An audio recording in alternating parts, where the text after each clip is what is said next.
തൃശ്ശൂരിൽ നിന്നുള്ള വിവരങ്ങളുമായി ഞങ്ങളുടെ പ്രതിനിധി സുനിൽ ചേരുകയാണ്. സുനിൽ, തൃശ്ശൂർ പൂരം കഴിഞ്ഞാലും പൂരത്തിൻ്റെ ആവേശത്തിലും പൂരക്കാഴ്ചകൾ തന്നെയാണ് തൃശ്ശൂരിൽ. വിവാദങ്ങളുടെ പൂരം, ഇപ്പോൾ ഇനി ഓണപ്പൂരം. എങ്ങനെയാണ് തൃശ്ശൂരിലെ ഓണപ്പൂരം? തൃശൂർ ജില്ലയിൽ എല്ലാ നിയോജക മണ്ഡലങ്ങൾ കേന്ദ്രീകരിച്ചും വിപണി ഇടപെടലിനായി സർക്കാർ ഫലപ്രദമായിട്ടുള്ള നടപടികളാണ് സ്വീകരിച്ചിട്ടുള്ളത്. ജില്ലയിലെ വിവിധ കേന്ദ്രങ്ങളിൽ, പ്രത്യേകിച്ച് നിയോജക മണ്ഡലങ്ങൾ കേന്ദ്രീകരിച്ച് സപ്ലൈകോയുടെ ഓണം സ്റ്റോളുകൾ ആരംഭിച്ചിട്ടുണ്ട്. അതുപോലെ തന്നെ കൺസ്യൂമർ ഫെഡിൻ്റെ വിപണന കേന്ദ്രങ്ങളും ആരംഭിച്ചിട്ടുണ്ട്. തൃശ്ശൂരിൽ തേക്കിൻകാട് മൈതാനത്താണ് പ്രധാനമായും സപ്ലൈകോയുടെ ഓണ വിപണി ആരംഭിച്ചിരിക്കുന്നത്. ഇതിനോട് ചേർന്ന് തന്നെ പച്ചക്കറി സ്റ്റോളും ആരംഭിച്ചിട്ടുണ്ട്. അതുപോലെ തന്നെ കൺസ്യൂമർ ഫെഡിൻ്റെ വിവിധ വിപണന കേന്ദ്രങ്ങളും സജീവമാണ്. ഇവിടങ്ങളിലെല്ലാം ധാരാളം ആളുകളാണ് സാധനങ്ങൾ വാങ്ങാനായി ഓരോ ദിവസവും എത്തുന്നത് നമുക്ക് കാണാൻ സാധിക്കുന്നത്.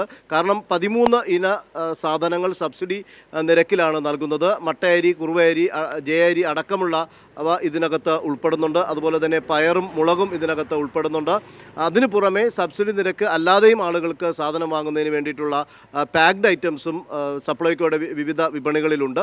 നിയോജക മണ്ഡലങ്ങൾ കേന്ദ്രീകരിച്ച് ഓണച്ചന്തകളും നടത്തുന്നുണ്ട്. അത് വരും ദിവസങ്ങളിലാണ് ഓണച്ചന്തകൾ വരുന്നത്. കുടുംബശ്രീയുടെ നേതൃത്വത്തിലും ഓണച്ചന്തകൾ ക്രമീകരിച്ചിട്ടുണ്ട്. പച്ചക്കറികളെല്ലാം തന്നെ വളരെ വിലക്കുറവിൽ ലഭ്യമാക്കുന്നതിന് വേണ്ടിയും നാടൻ പച്ചക്കറികൾ ലഭ്യമാക്കുന്നതിന് വേണ്ടിയിട്ടുള്ള സൗകര്യമാണ് ഇത്തവണ സർക്കാർ പതിവ് പോലെ ഓണ വിപണിയിൽ ഇടപെട്ടുകൊണ്ട് നടത്തിയിരിക്കുന്നത്. വില കുറവ് കാരണം വന്നതാണ്.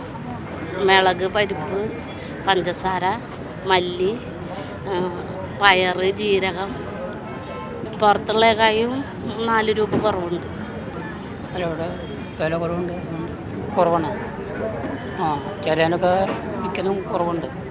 വെള്ളത്തിനാണ് പരിപ്പ് അങ്ങനെയുള്ള സാധനങ്ങൾ പലതിനും വില കുറവുണ്ട്.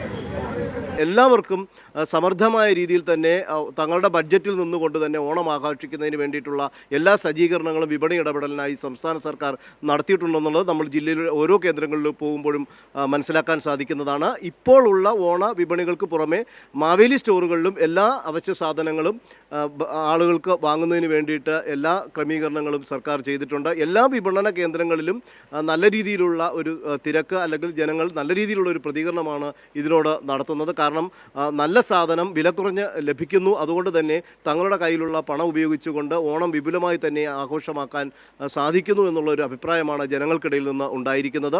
അതുകൊണ്ട് തന്നെയാണ് ഇത്തരം വിപണന കേന്ദ്രങ്ങൾ ഓണവിപണിയിൽ ഇടപെട്ടുകൊണ്ട് നേരത്തെ തന്നെ സർക്കാർ ഫലപ്രദമായ നടപടി സ്വീകരിച്ച് ഇത്തരം വിപണന കേന്ദ്രങ്ങൾ ആരംഭിച്ചത്. ഓണത്തിന് തൊട്ടടുത്ത ദിവസങ്ങളിലായിട്ടായിരിക്കും പച്ചക്കറിയുടെ വിപണന കേന്ദ്രങ്ങൾ ആരംഭിക്കുന്നത്. ഇതിൽ കൃഷി വകുപ്പും ഇടപെട്ടുകൊണ്ട് വിപണന കേന്ദ്രങ്ങൾ സജ്ജീകരിച്ചിട്ടുണ്ട്.